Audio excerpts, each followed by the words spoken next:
largest actively traded ETF. Yes. So thank you, Cathie, for joining me. How are you? I'm great, Fay. How are you doing? I'm wonderful, except that given COVID, I think I lost track of days and dates. Yesterday, I sent a message to everybody and said, looking forward to seeing you tomorrow, May 25th. So I was living in the past and future at the same time. Oh, you're becoming very versatile. Yeah, I guess I was in the metaverse universe at the same time. So let's jump into real questions today. We have received, by the way, hundreds of questions. Some of them is integrated into the brainstorming conversation that we have. Some of them we're gonna allocate time to them at the end of this call. But let's start with personal note, Cathie. I've always been motivated for democratizing information, especially coming from a non-democratic country, unfortunately, after the revolution of Iran. That's why I started companies. That was my passion in how to put the technology in the heart of it. What's been your personal motivation story? Why did you want to democratize investment?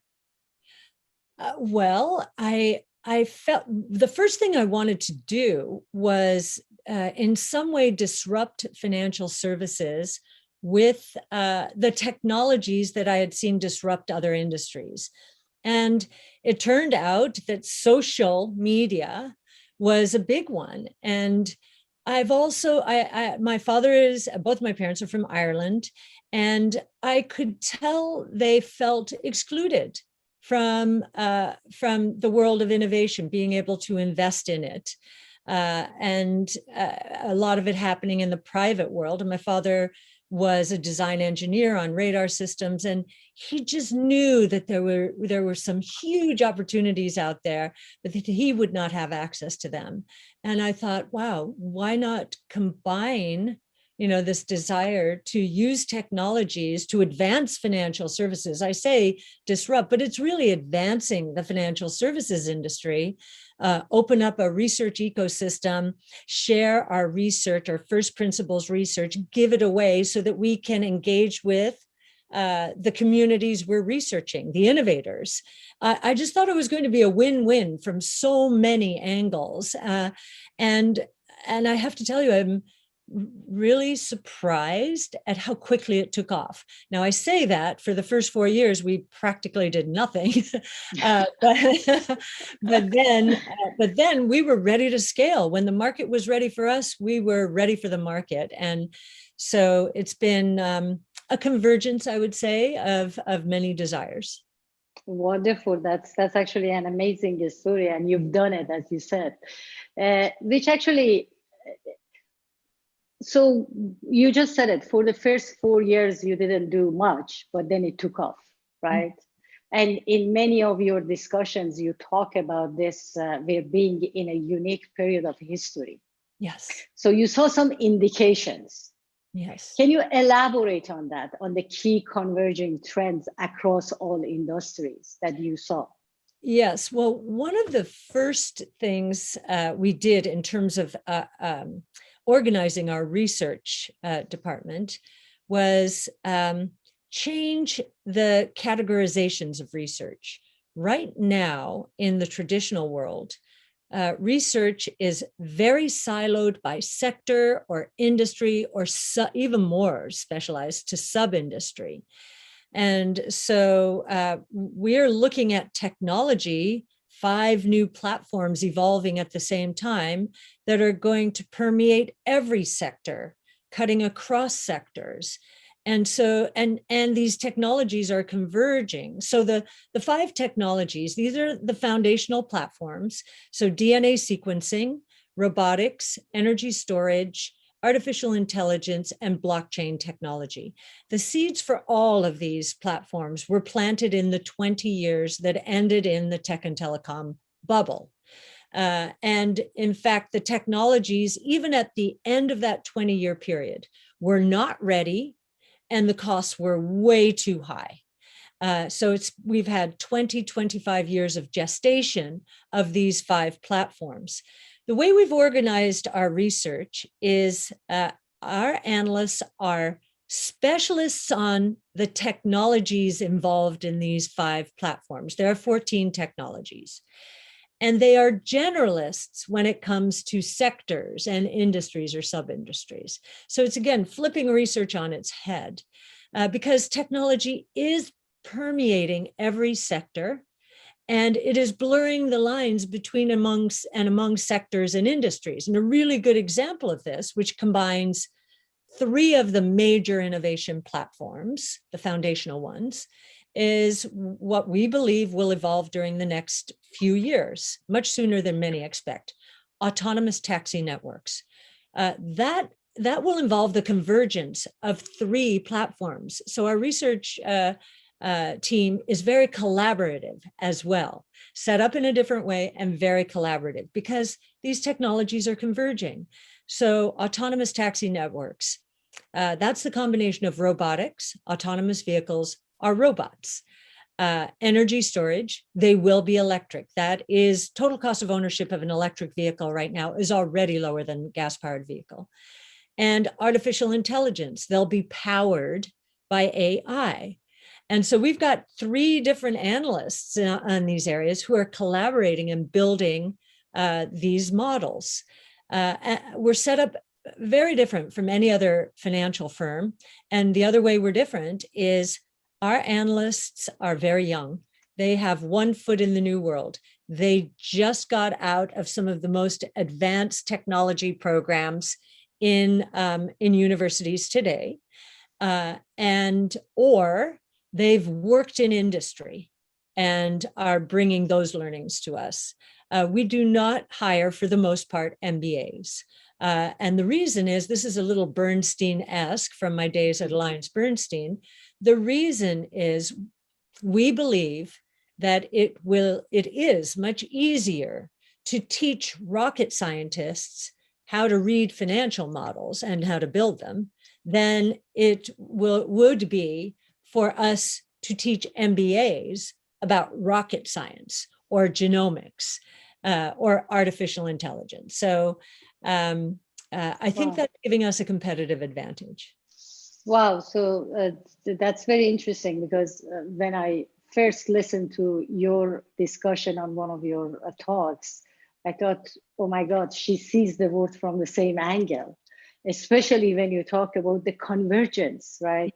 The horizontal platforms. Yes. And the same way that research is fragmented, and you kind of came up and created a collaboration in the area of research, the same way applications, I mean, when people are thinking about innovation, they need to think outside application. They need to think about horizontal systems, because when you talk about taxi, when you talk about, an AI and robotic are coming together with connectivity, it's very hard to think in one vertical sector, isn't it? It's, Absolutely. the solutions are, we can't think about applications anymore. It's like the solutions are interacting with each other. Yes, they are. And that's what makes this time, from a research point of view in the financial world, somewhat difficult. It's why we've had so much trouble convincing our counterparts and colleagues in the financial world that Tesla is not an auto company. It's that, but it's so much more. It's robotics, it's energy storage, it's artificial intelligence, software as a service, and cloud. So much more. And it embodies this convergence of technologies. This is a very difficult concept for auto analysts who have grown up on the internal combustion engine as the heart and soul of the industry and are thinking about electric vehicles.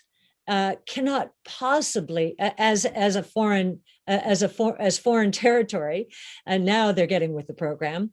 But this idea of autonomous, really I don't know one auto analyst who believes that that's possible. They're really not even thinking about it, and therefore they're not valuing it at all. Wow. Actually, that's mind blowing. Actually, so what are the and by the exactly, and that's why you're doing so well. And I feel that pain. Obviously, you know the Mimic story. You're an investor. We have the pleasure of that, and you're a board member. Yeah. I feel that pain myself, because every time we try to describe Mimic, everybody says, so what is the application? What app? Yes. And we're trying to say, listen, it starts with a series of apps, but the reality is that these things need to start interacting with each other. If we truly believe in automation, Yes. right? You can't think of automation and not think of when a robot predicts that is about to go down because of malfunctioning, the robot should not be able to communicate with a mobile workforce dispatch system for someone to come and address the concern, address the issue, or even do the work in its replacement, right? So that convergence is really an important thing. And I think people like yourself, that you believe in real disruptive innovation, you see the indicators and then you decide that here is a good thing to invest in, right? That's you don't have a concrete tape measurement, correct? The one tape measure we have, and we've centered our research around Wright's law, which is a relative of Moore's law. So Moore's law is a function of time, Wright's law is a function of units. And it says for every cumulative doubling in the number of units produced, costs decline at a consistent rate. And once we understand the cost decline schedule as part of the learning curve, then we can get a sense of price elasticity of demand. At each point along the cost trajectory, we can say, okay, we cut costs 5%, how much did demand increase? And it's measurable. So that is our yardstick. Actually, we need to believe that. And in terms of your world, I think some of the most mind-blowing statistics include those associated with artificial intelligence. I just wrote a piece trying to help the financial world, our clients, understand how quickly the world is changing. And I asked William Summerlin, our AI analyst, what trajectory are the costs of artificial intelligence training falling? He said it's 68% per year. And I just think about that. That's mind-blowing. And it gives us a sense of how quickly innovation is going to evolve here. I think it's going to be pretty explosive. It's going to be explosive, and it's fascinating because it's convergence of economics and technology, right? And it's almost like sometimes I feel like there are these individual, really passionate entrepreneurs that they're kind of trying to build the underlying digital infrastructure to enable these use cases, right? This convergence versus and that's where I think, I guess, to some degree, and we come back to this, some of the traditional VCs are missing that point. There is still kind of focus on the app economy, while the reality is the system economy that they need to look at. Well, in the day, there were a lot of apps to create, and they did, and they've enjoyed amazing success. But now I think the physical and the digital world are combining, and that's where some of the biggest opportunities are. I remember going to a drone, they called it eVTOL conference, electric takeoff and landing for passenger drones. And I remember being there for 2 days, and at the end, the last session was the VC session. And after 2 days of watching the miracles that are starting to occur in that space, basically the VC said, no, too heavy in terms of fixed assets, not our cup of tea. And what I like about that is, okay, then it's not a crowded space. Then there's a lot of money to be made there if some of the innovators out there are right. Wow. And we're seeing the indications of some of that, right? We're actually looking and we're seeing spots almost. But what you're saying is that instead of a fragmented experience, it's going to be a cohesive, continuum experience, right? Yeah. That's where you can put a border between them. Yes, absolutely. Right. And, I know that you were at the digital art,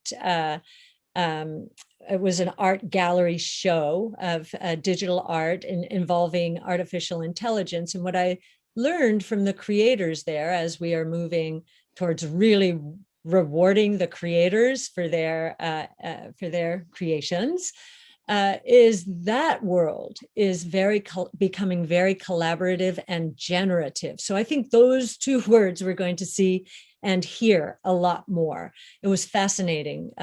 And one of my messages to the artists when I was asked was, how do we help others? I said, well, just keep up that collaborative generative and it will pull more creators into your ecosystem.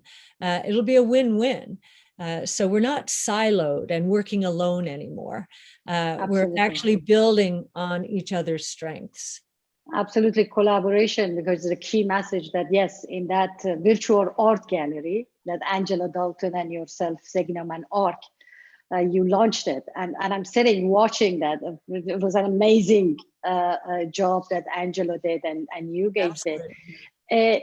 And I'm sitting there and I'm saying, okay, so especially I think it was one of the artists that thought it was August, I think that was his name. Mm-hmm. And he talked about how he creates the digital art, and it's a collaboration, layers behind it. And then he created digital artists, AI-driven digital artists. Yes. And these digital artists are now doing the work. And I'm sitting there and I'm thinking, okay, under the digital artists or digital AI, under the digital art, there are these individual digital artists. Under that, there are creators of AI.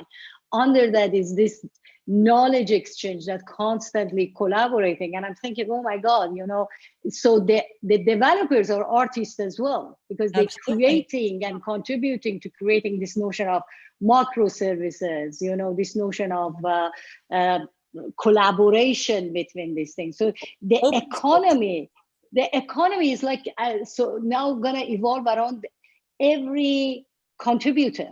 And at the same time, as we contribute, we're producers as well. Right. And so this is how we consumers too, sorry.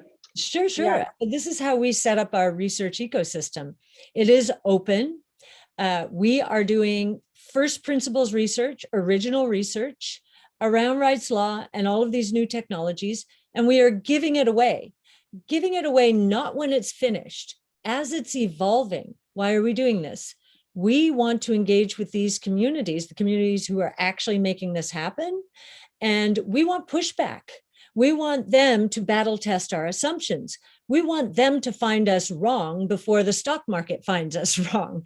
We want them to help us with our research.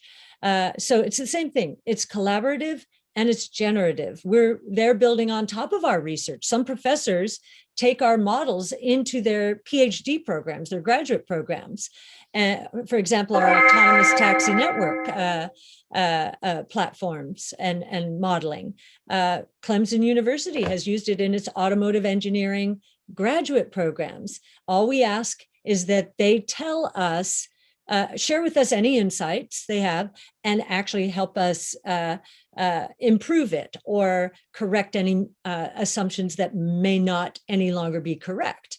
So, yeah. Oh wow, yeah, absolutely. What are some of the maturities of the key trends? Like, where are we in the time scale of the maturity of some of these key trends? Well, we think we're ready for prime time for all 5 platforms. Again, they've been gestating for 15 to 25 years. And the way we know this is, again, because of where we are on the learning curves of these cycles. And the costs are still falling. So to give you a sense, electric vehicles have increased the last 2 years. I think it was 15% in 19 and 33%, think about that, in 20 during the coronavirus. Whereas gas-powered vehicles have fallen double digits in both years. And so we're ready for prime time. We sold 2.2 million vehicles, electric vehicles in 2020. And we think that number goes to 40 million in 5 years. That's more than an 80% compound annual rate of growth. And the reason we get a lot of pushback on our research is, well, first of all, most research teams in the traditional world are not looking 5 years out, as we are. That's our investment time horizon. And what they're looking at is the very low base right now of electric vehicles, 2.2 million out of rough 85 million total in the world. So hardly moving the needle. And so in the early days, linear growth and exponential growth look very similar. And for those who are just doing year by year analysis, they have one view of the world. For those of us who are looking out 5 years and looking at exponential growth, 80% per year, we see a completely different world. And so that's where we're capitalizing on inefficiencies in the market. So electric vehicles, DNA sequencing.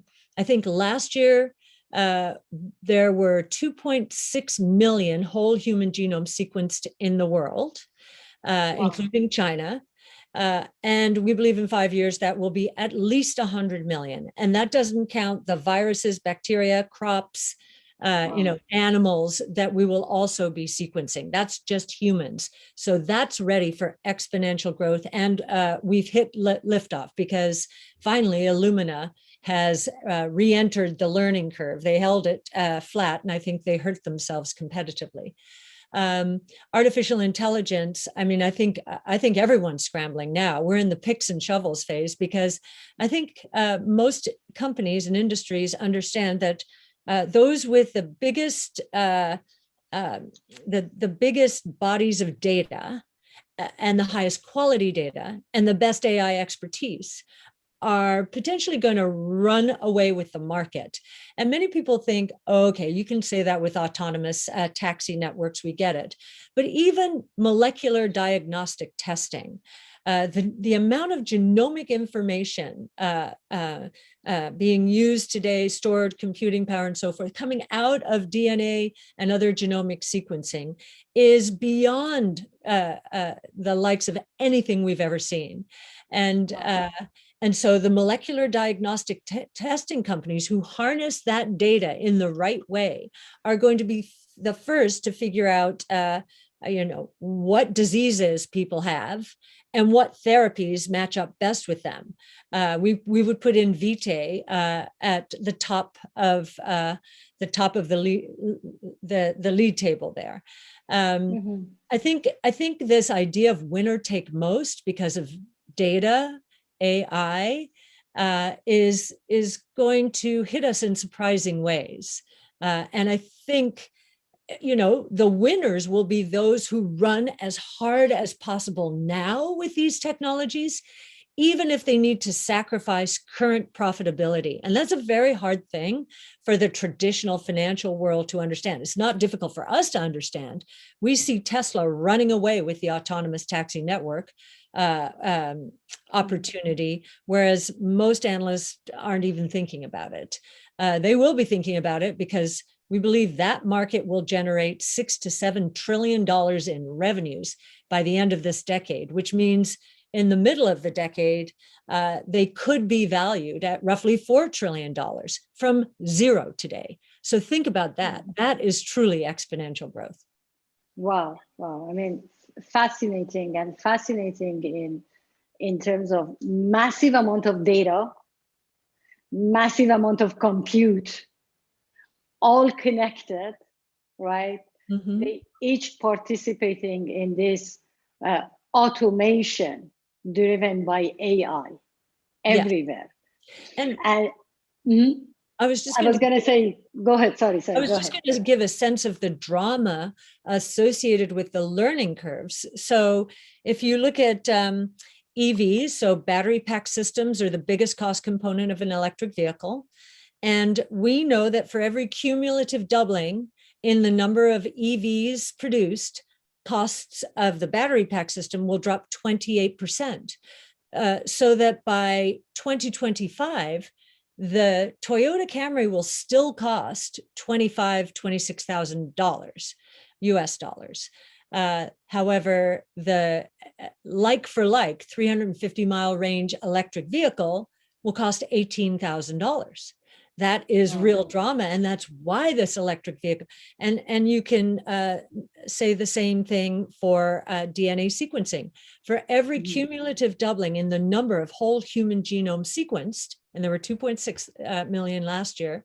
Ultimately, there will be trillions. When the cost decline for short read sequencing is 40%. For long read sequencing, it's 28%.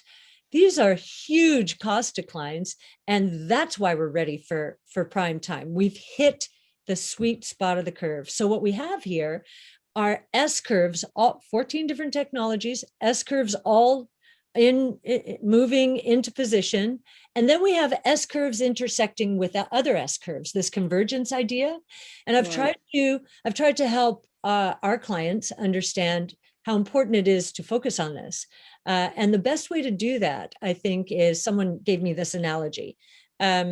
Imagine you're in the ocean and waves are colliding, right? What happens? Some ships move up, some ships sink, but the energy in the ecosystem is explosive. And that's why I think the growth rates are going to be explosive going forward. Yeah. Wow, Cathie, that's amazing. And that's actually, every time I talk to you, I learn massive amount of things, and then I go and start researching things. But you pointed out Wright's law as your indicator that you used, and the measuring tape that you use, and then you're talking about the amount of data, the amount of connectivity, the amount of compute, which brings us to the Moore's law. Right, which the way that we're predicting it at Mimic is that Moore's law is never going to stop.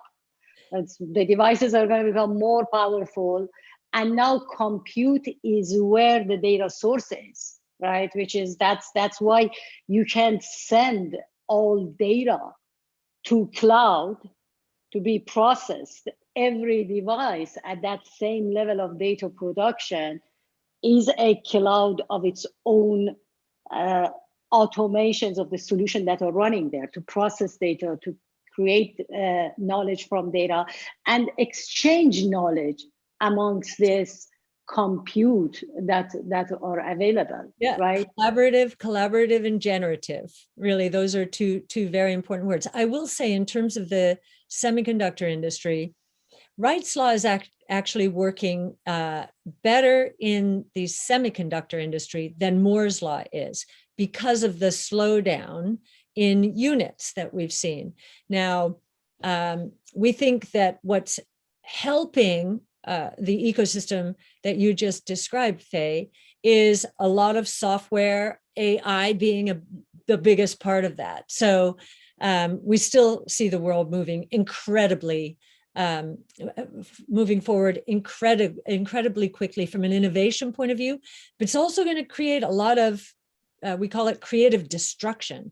It's going to disintermediate and disrupt. So I think what's going to be interesting in the next few years is, if you look at nominal GDP, which is how we measure our economies, it's going to look pretty slow. And the reason is those statistics came out of the industrial age, and they're trying to catch up, but they're nowhere near caught up, and they're going to fall farther behind because of how quickly the world is moving. So you need to stay on the right side of change, and you'll see explosive growth. Watch out below, because the traditional world order is going to change. Yeah, I love that. That's actually what we talk about constantly. I call it the ecosystem tsunami. In fact, when I was running Vodafone, that's one of the things I said in a couple of interviews, that we're facing the ecosystem tsunami. The tectonics of the players are shifting and changing. Yes. The question is that how quick can large enterprise adapt to it, realize it, and who are the brave entrepreneurs that sacrifice everything, like the first generation of kind of internet providers, to really impact and change. And they're struggling through, convincing investors to invest and all that, right? That is really coming together from every angle. I think what will force change to happen more quickly in traditional enterprises is how quickly innovators are moving forward and actually threatening them. We're now starting to see this in the electric vehicle space. I was shocked at how, or I have been shocked at how long it's taken them, and they have these huge planning and strategy departments, how long it took them to understand that the electric vehicle market was not theirs. They would have to make giant leaps, completely different kinds of engineers, and moving into autonomous, away from human driven, a completely different mindset. So I think there's nothing like change, and fear of change, fear of being left behind, to bring enterprises along. Wow. And the economy, the next generation of digital economy, by orders of magnitude, is going to be larger than the first of mobile internet that we're facing it today, right? Yes. As a whole. Yeah. So in 2019, as we measure it, the market cap associated with disruptive innovation, and I mean truly transformative technologies, which are moving down learning curves or up learning curves, however you want to say it, costs coming down, they're cutting across sectors, they're launching pads for more innovation. That category of company accounted for $7 trillion in the global equity ecosystem. Last year, that number went to 14 trillion because the coronavirus created a lot of problems, and innovation, especially disruptive innovation, solves problems. So we had a double. Now we expect during the next 5 to 10 years that $14 trillion to go to $75 trillion or more. Wow. Yeah. Wow. So, yeah. And we think it's going to account for most of equities appreciation for out there. What's interesting about that is most traditional investors are short innovation, and they don't even know it because they're using benchmarks, which are backwards looking. So we think the traditional benchmarks will be at a disadvantage, and innovation-based strategies will be the beneficiaries. Yeah, and so a couple of things. One note, when I say I was running Vodafone for the audience, I meant Vodafone Venture Incubation and Beta Brand, which was Vodafone Zone, not the entire Vodafone. But what you're highlighting is that the necessity is the mother of all innovations, right? Yes. In a sense that that's where we're heading. And yes, we're going to see all these changes coming down to the system. Somebody put a note here, and I'm going to read it. It says, killer app is that the edge-enabled and decentralized metaverse, which blends physical reality and digital reality by using hyper-connected devices and miners, organized in an ad hoc edge service mesh.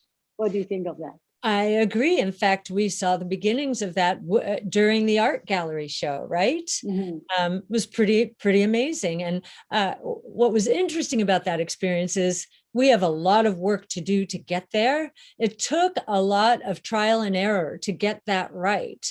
But it was very exciting. And I think more people will want to have experiences like that. And because of that, the technology will become much more seamless and scalable, I think. That's amazing. So in other words, can we influence the direction of investment toward digital infrastructure and solutions versus the app economy?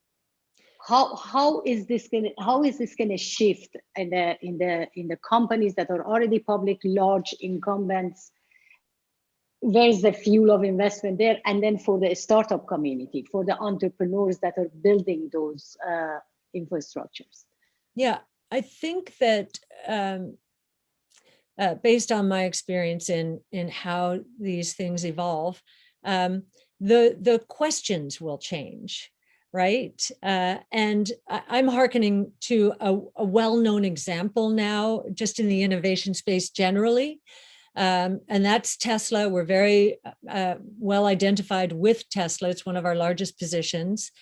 And, this idea that Tesla was a car company, you can throw app in there, just that's what's my next app, was not the right question. It was how do we move towards this autonomous world, which of course in which artificial intelligence is essential. We're going to save 35,000 lives per year here in the United States because of autonomous vehicles. And that number globally is 1.25 million, I think. Think about that.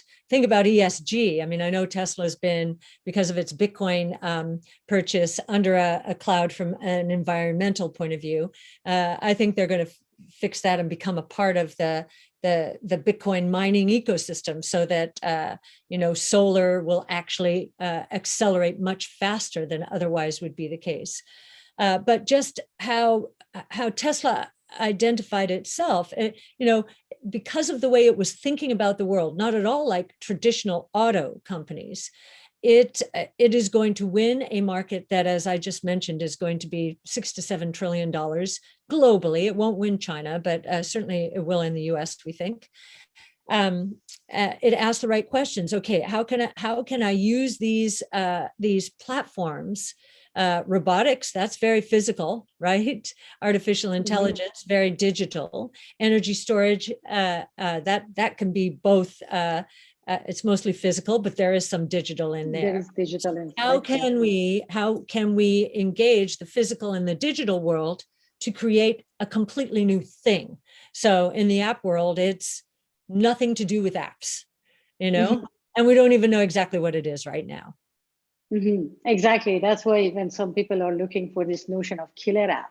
Yeah, so that's right. The hyper-connected world, running on its own, fully automated, with collaboration and creativity of every angle, enabling that is a killer system. It's the killer. It's the killer economy. Where do you think the role of edge computing and AI is in a sustainable global ecosystem? Well, I think it's going to be critical for anything decentralized and autonomous, right? And I always like to see how companies that we believe are on the bleeding edge of technology, how they define themselves. If you pull up a Palantir presentation, like their last earnings call for analysts, you will see how they are defining themselves by artificial intelligence at the edge. That's practically the only thing you see when you start that presentation. So I would say Palantir, probably more than any other company, perhaps because of their involvement with intelligence agencies and defense and, really sensitive security matters. It probably knows more about where that concept is going, AI at the edge, than any of us do. And so I will be looking to leaders like Palantir to help us feel our way through this new world. But I think they will push us there faster than otherwise would have been the case. Well, so what you're saying is that it's not about what you are today with likes of Palantir. It's about who you could become tomorrow, right? And look at it not from the benchmark view of the past. I call it the tape measurement, but you eloquently refer to it as a benchmark. Don't look at it from the benchmark of the past. Think about what become the benchmark of future. Absolutely. I mean, I think the most massive misallocation of capital in the history of mankind, when we look backwards, will be this move to passive and benchmark sensitive investing. Because what are benchmarks? In the financial markets, benchmarks like the S&P 500, the MSCI World, they are populated with companies, and especially the ones near the top, who are there because of past successes. Well, if we have transformative technologies that are going to upend the traditional world order, they are ripe for failure, and they have to be careful. Why would we want to invest? Why would we want to use a benchmark to invest in the past when so much innovation is happening right now? I mean, we've never seen this kind of innovation before. We've done a white paper on this topic, working with academic publications and academicians, trying to understand and define truly disruptive or transformative technologies. You have to go back to the early 1900s, so electricity, telephone, internal combustion engine, to see anything like we're seeing now. Those were 3 platforms and not many more than 3 technologies. Right now we have 5 platforms and 14 different technologies. The world in 5 to 10 years is going to look nothing like it looks now. Absolutely. And you talk about, we talk about right now a lot about robotics and smart mobility and all that, but there are also and the way we're going to reach more comprehensive solutions is also to address practical things that are missing today. I have elderly parents, and then it's tough. I have my father who's visually pretty much impaired, and I want to get a camera for their home that when my mom is leaving, it can stream content to me versus constantly creating a digital intrusion by sending information to cloud, And I looked at the market, didn't find anything. And then I'm thinking about how can I help my parents with their now this stage of the life, and what are the digital solutions out there? And then the next thing I know, I have to download 20 different applications. Yes. And it's not about one application doing everything. And again, it's about start creating the pieces of the puzzle of the ecosystem and creation of those interaction, which are things that can be done today. So I guess what I'm saying is that we have a view of advancement and where we're going, but there are things that we can do today and enable with this edge computing, edge AI, around these practical solutions that maintain our privacy and doesn't bring digital intrusion to our lives. Right. I think the best example of innovation solving problems came out of the coronavirus crisis. And, that Absolutely. Should become another one of our taglines, because how many times did I have to convince investors that the companies in our portfolios were going to solve a lot of the problems that had been created by the coronavirus? And as you say, monitoring and security, I think, is going to get a bigger bump once we all leave our homes again and start thinking about, safety and security of our homes. Absolutely. And I just want to make one more point, and then we jump into question and answer, because you talk about solar panel being part of the entire ecosystem of blockchain, and to the other side of the spectrum, when I'm looking at me in 10 years, I probably have a lot of connected hardware devices, right, around me, from my mobile phone to solar panel to car to refrigerator. Mm-hmm. And based on Moore's law, the computation capability of these devices are going to continuously increase. So in a sense, a cluster of me with a lot of devices around me can be part of the miners network as well. So I kind of create an economy out of the devices that I own myself. Absolutely. Absolutely. You'll become your own economy. Exactly, the economy of me, I call it. All right. So I'm going to ask a few questions. One of the questions is that, how about democratization of private investment models for again, startups and things like that? Where do you see that going? I'm seeing an SEC, Securities and Exchange Commission, becoming much more willing to consider a democratization of private investing. I think it started with the jobs, JOBS, all caps, in under the Obama administration, and we're seeing it continue as the thresholds in terms of income and wealth necessary to participate in private funds is falling.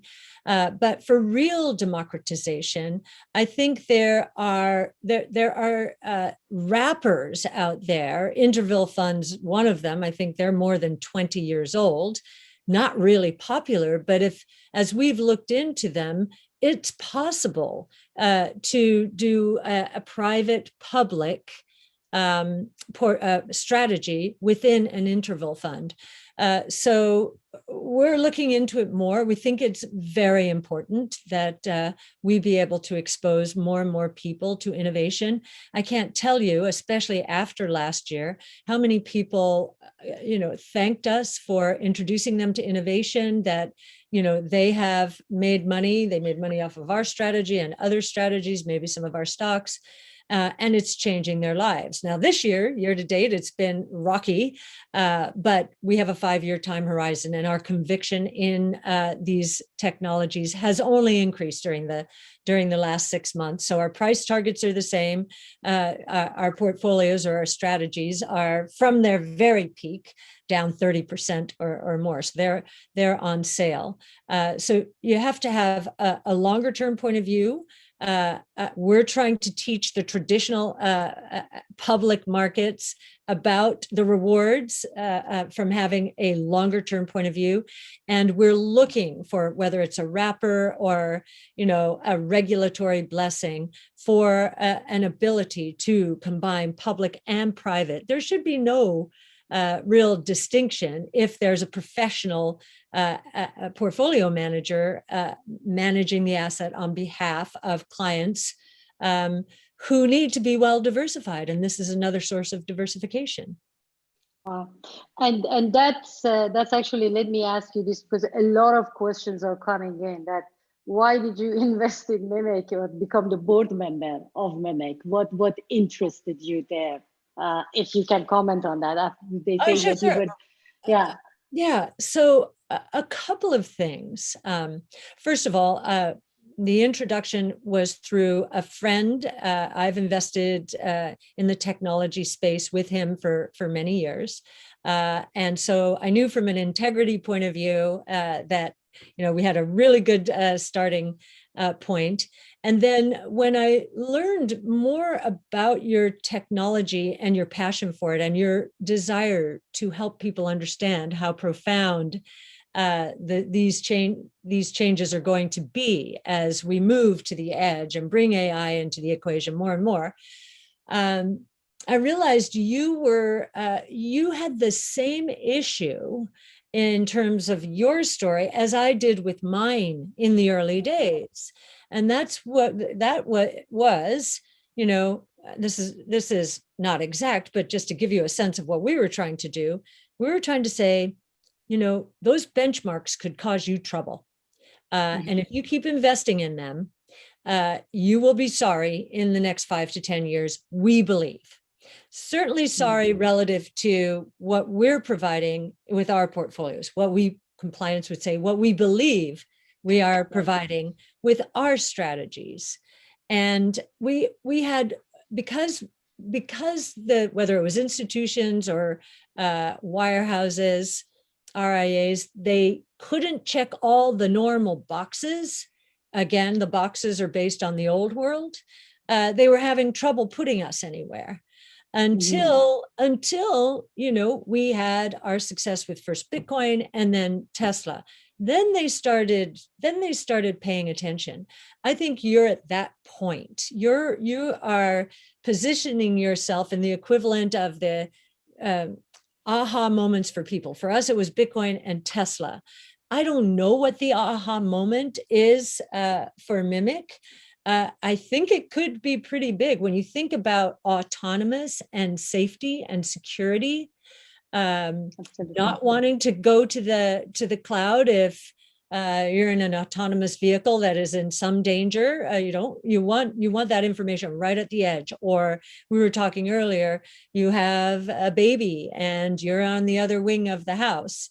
You need instant. You don't need a cloud giving you latent signals. So, I think you're onto something very big.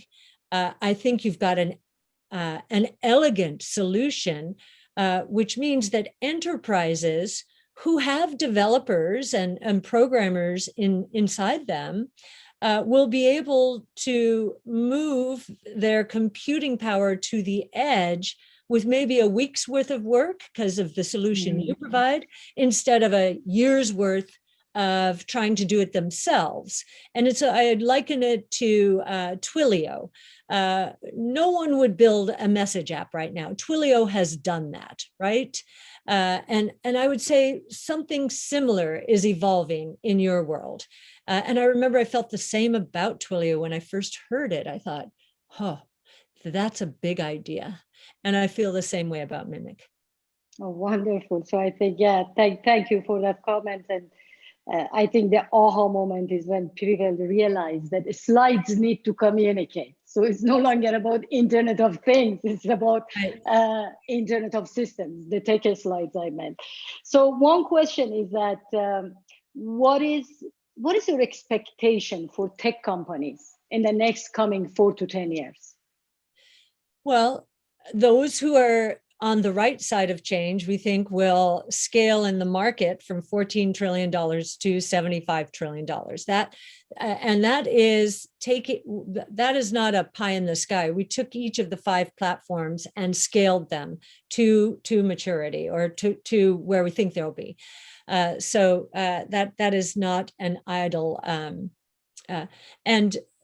I'm sorry, the question was that's just the market cap we see associated. Basically, the question is saying, what is your expectation for tech companies in coming 4 to 10 years? How should tech company orient themselves? We talk about app economy, we talk about, the massive amount of data. Yeah. How should they position themselves? I think many tech companies, now when you start, you have to focus. And so verticals is a good idea early on.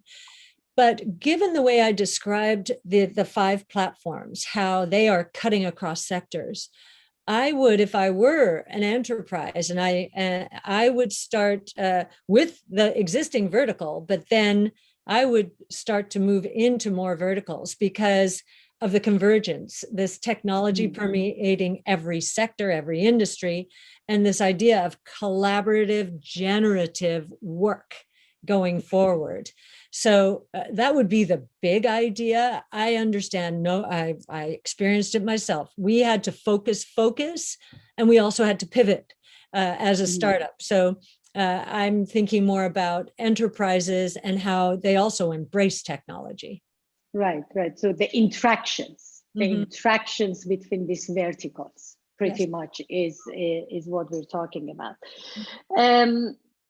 The other question is that the mindset of dynamic changes that need to align with expectations of tech and rights law. Any comment on that? It's the mindset. What is the barrier for investors to invest in those? Yeah. Yes, I think the barrier in the traditional world, less the venture world. I think the barrier in the venture world is they got used to a world of really easy money around this network effect and apps and so forth. I think they have to reorient and also think about technologies cutting across sectors. And I think healthcare is a big one that they've been missing. I think the technology changes in healthcare are probably going to be more profound than anywhere else. But the barrier in the traditional world is the way it is set up. It's a very mature industry. And the middlemen and others collected a lot of tolls for years. So they developed an assembly line approach to investing that became benchmark, that became scalable, and they lost the plot because investing. In fact, when I was starting my company, someone not in our business, trying to process what I said I wanted to do, he said, "Oh, so you mean the future of investing is investing in the future?" Yes. Now it sounds sassy, doesn't it? It sounds but it's so true. But it's so true. But what has happened, it's this misallocation of capital towards benchmarks that are backwards looking at a time where we have more innovation going on at the same time than has ever been the case. And the reason it happened, I understand why it happened. Tech and telecom bust, 0809 meltdown, rush to safety, bringing in quantitative analysts. What do quantitative analysts do or researchers do? They worship at the holy grail of the benchmark. So it's backwards. If you look at what's called our active share, our overlap with the traditional benchmarks, it's not even 5%.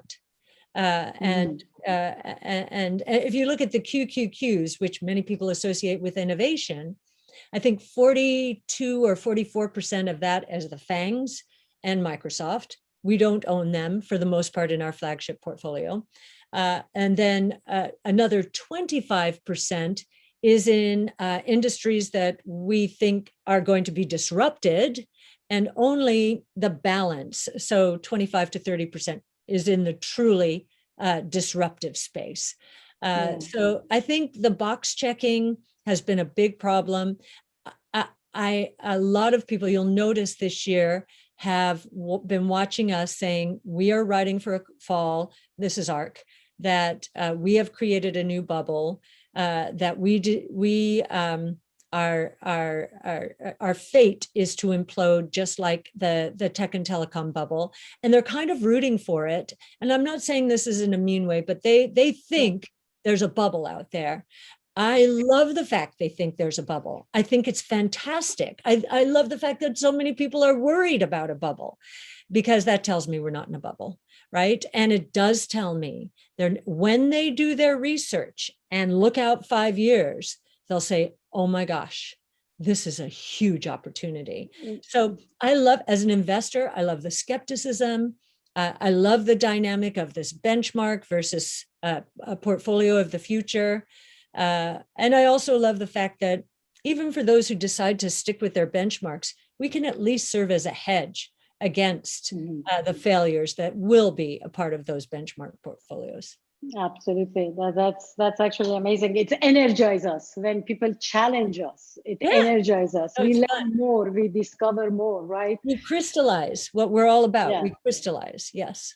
Absolutely. And by the way, these are the questions that are coming from the audience. So I'm sorry if some of them, they're not as clear. One last question. We're 2 minutes to the hour, and I know your mobile phone is being pinged for your next meeting. We talk about mobile internet eliminating. I think mobile internet was eliminating the physical middleman and replaced it with digital middleman around click-through rate, advertising business model. We're moving to a hyper-connected world.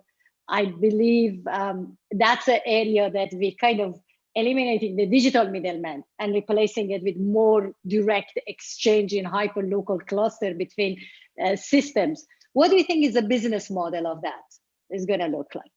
Do we know, or is this something that we're going to explore and learn and slowly transition from traditional SaaS to something else? Well, it's certainly open source, I would say. And I will look at the DeFi world, decentralized finance, cutting out all the middlemen and, just letting the borrowers and lenders interact effectively together. You can get very creative around those models. And because of the efficiencies, you can pay so much more in the way of interest on savings because you've cut out so much of the costs, right? And the lenders can earn so much more in the DeFi ecosystem than they could in the traditional world, again, because there's just so much bureaucracy. And I think one of the greatest proof points for the world we're talking about here happened this weekend. So crypto assets, broadly defined, lost about $1 trillion. Like the market went down, it was cut in half, roughly. Almost, right? The DeFi world, decentralized, open source, transparent, didn't skip a beat. Now, did some people who leveraged up too much, betting on, one thing or another, those with excessive leverage go down? Yes, they did. But that is an efficient market. They should have. They bet the wrong way, right? And no one's going to rescue them. The Fed is not coming after them. So it's a really good incentive system. You take on too much leverage, you personally have to answer for this. No one is going to rescue you. The fact that the DeFi markets were, hardly skipped a beat was magnificent. Wow. Wow. So destruct the status quo, disrupt with new innovation, collaboration, decentralization, and a new future that is self-sustainable. Yes. Right? Yes. I love to have you more in here and spend hours and hours, but thank you so much for your time. And thanks the audience for participating with great questions. We're going to continue some of these answers on probably blog. So thanks so much, and let's edify the world together, create a better future and more sustainable one. Very excited about that. Very excited, Fay. Thank you. And congratulations on all of your successes. Okay. Thank you so much. And likewise, thank you so much. Bye. Bye-bye.